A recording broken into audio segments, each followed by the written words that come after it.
Mahalaga ba ang Panginoon sa atin? Yes.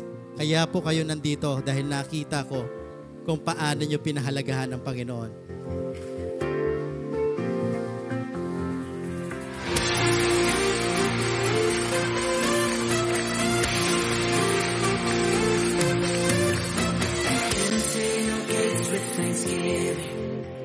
And into your courts with praise, we join together and sing.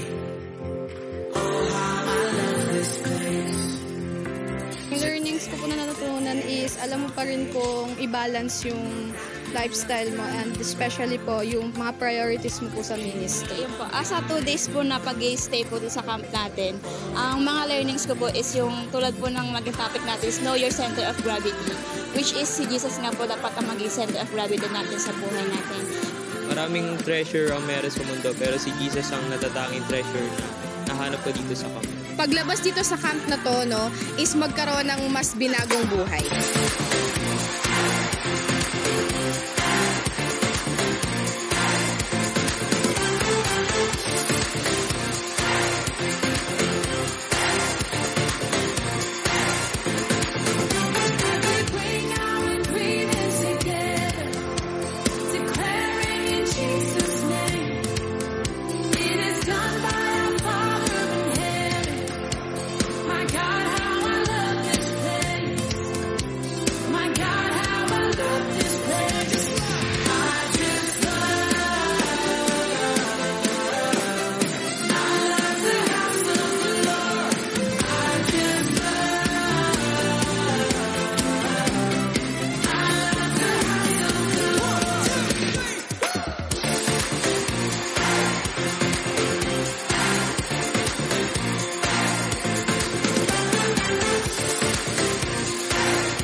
Expect ko pa po na mas lumawak ko po yung knowledge ko when it comes to serving our Lord.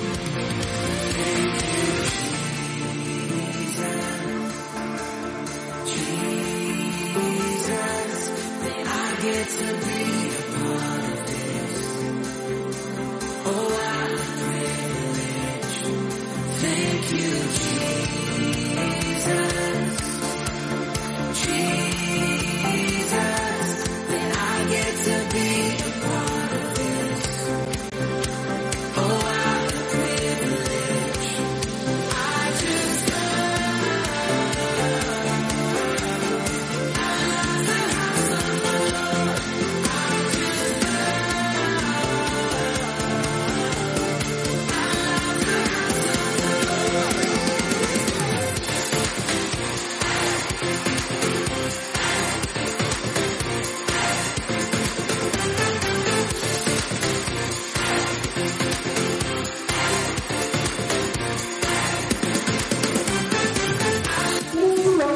Wala yung mga inaayos na.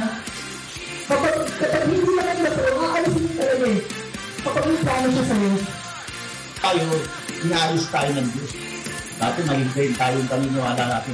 Sinama ng Diyos.